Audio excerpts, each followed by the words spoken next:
আমি আরো স্মরণ করছি সেনাবাহিনীর সেই সব চৌকস বীরদের। বাংলাদেশ থেকে রাজনৈতিকভাবে বিতাড়িত হয়ে বিদেশে অবস্থানরত লেখক ও অনলাইন অ্যাক্টিভিস্ট পিনাকি ভট্টাচার্য সম্প্রতি সামাজিক যোগাযোগ মাধ্যম ফেসবুকে বিডিআর সদস্যদের অর্থাৎ বর্তমান বিজিবি বিষয়ে পোস্ট করেছেন, যা ইতিমধ্যে বিভিন্ন মহলে ছড়িয়ে পড়েছে। তিনি বলেন, বিডিআরের অর্থাৎ বর্তমান বিজিবির অনেক জওয়ান আদালতে নির্দোষ প্রমাণিত হওয়ার পরেও দীর্ঘ 15 বছর ধরে বিনা বিচারে আটক রয়েছেন। সাবেক প্রধানমন্ত্রী শেখ হাসিনা সরকারের নির্দেশেই তাদের বিরুদ্ধে মিথ্যা মামলা দিয়ে বিচারাধীন অবস্থায় জেলে রাখা হয়েছে বলে মনে করেন তিনি। পিনাকি তার পোস্টে লেখেন, আদালত কর্তৃক খালাস পাওয়ার পরও অনেক জওয়ান জেলে পচে মরছেন। তিনি স্বরাষ্ট্র উপদেষ্টার প্রতি আহ্বান জানিয়ে বলেন, এই লোকগুলিকে জুলুম থেকে বাঁচানোর ব্যবস্থা করুন। যদি তাদের বিরুদ্ধে যথেষ্ট প্রমাণ থাকে তাহলে দ্রুত বিচার কার্য শুরু করা হোক, আর যদি প্রতিহিংসামূলকভাবে আটকানো হয়ে থাকে তবে তাদের দ্রুত মুক্তি দেয়া হোক। তিনি আরও উল্লেখ করেন, বাংলাদেশের ইতিহাসে এত দীর্ঘ সময় ধরে বিনা বিচারে হাজতি হিসেবে থাকার ঘটনা নজিরবিহীন। পিনাকি ভট্টাচার্য ফ্রান্সে অবস্থান করছেন এবং তিনি শেখ হাসিনা সরকারের একজন বড় সমালোচক হিসেবেও পরিচিত। তার এই পোস্টে সমর্থন জানিয়ে অনেকেই কমেন্ট করেছেন।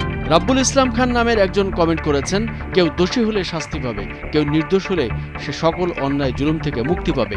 এই নীতি সর্বত্র প্রয়োগ প্রয়োজন। মারুফ লস্কর নামের আরেকজন লিখেছেন, এরা যেহেতু নির্দোষ এবং নন কমিশনড অফিসার বা সৈনিক এবং তাদের প্রশিক্ষণ আছে, তাহলে তাদের পুলিশ পুনর্গঠন প্রক্রিয়ায় পুলিশে পুনর্বাসন করা যায় কিনা দেখা উচিত। অন্যদিকে ওয়াসিম হীরা নামে একজন কমেন্ট করেছেন, পিলখানা কেসের ওপেন করে আসল ঘটনা এবং সেনা অফিসারদের ও জওয়ানদের হত্যার বিচার কবে হবে? জেলাও সেই কদু করবেন না, আমরা কিন্তু অনুভূতিহীন নই। এমনও হইতে পারে আমার এই এপিসোড যখন রিলিজ হবে তখন হাসিনা জয় বাংলা হয়ে গেছে।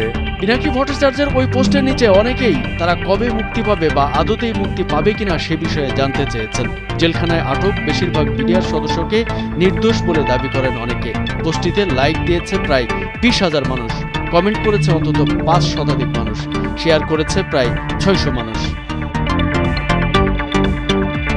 এর আগে 2009 সালের 25 ও 26 ফেব্রুয়ারি রাজধানীর পিলখানার তৎকালীন বিডিআর সদর দপ্তরে নির্মম ও নৃশংস হত্যাকাণ্ডের ঘটনা নিয়ে কথা বলেছেন তৎকালীন সেনাপ্রধান জেনারেল অবসরপ্রাপ্ত মইনুল আহমেদ। তিনি বলেছেন, হত্যাকাণ্ডটি নিয়ে 15 বছরে শুধু বিগত সরকারের কথা শুনতে হয়েছে, প্রকৃত ঘটনা অনেক কিছুই জানা নেই, জনগণও জানতে পারেনি। 15 বছর ধরে আমরা শুধু বিগত সরকারের কথা শুনে গেছি এবং প্রকৃত ঘটনা অনেক কিছুই আমাদের জানা নেই। যুক্তরাষ্ট্রের ফ্লোরিডায় অবস্থিত মইনুল আহমেদ তার নিজের ইউটিউব চ্যানেলে ওই হত্যাকাণ্ড নিয়ে নিজের ভাষ্য তুলে ধরেন। কামরুজ্জামান আরিফ, ভোরের কাগজ।